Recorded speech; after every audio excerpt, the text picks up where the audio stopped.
জাতিসংঘের উদ্যোগে আগামী ৩০ সেপ্টেম্বর রোহিঙ্গা বিষয়ক একটি আন্তর্জাতিক সম্মেলন অনুষ্ঠিত হতে যাচ্ছে, যা জাতিসংঘের একটি বৃহত্তর সম্মেলনের প্রস্তুতির অংশবিশেষ।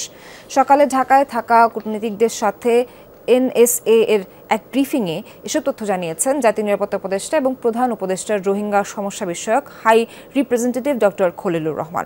ব্রিফিংয়ে রোহিঙ্গা পরিস্থিতি তুলে ধরে এ সম্মেলনে যোগ দিয়ে সফল করার আহ্বান জানিয়েছেন তিনি। ডক্টর খলিলুর রহমান বলেন, একসময় রোহিঙ্গা ইস্যুটি আন্তর্জাতিক আলোচনার এজেন্ডা থেকে প্রায় বাদ পড়ে যাচ্ছিল।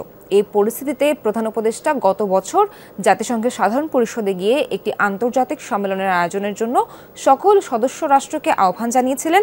এই আহ্বানে তাৎক্ষণিকভাবে এবং সর্বসম্মতিক্রমে সাড়া পাওয়া যায় এবং জাতিসংঘ সাধারণ পরিষদ এই সম্মেলন আহ্বানের সিদ্ধান্ত গ্রহণ করে।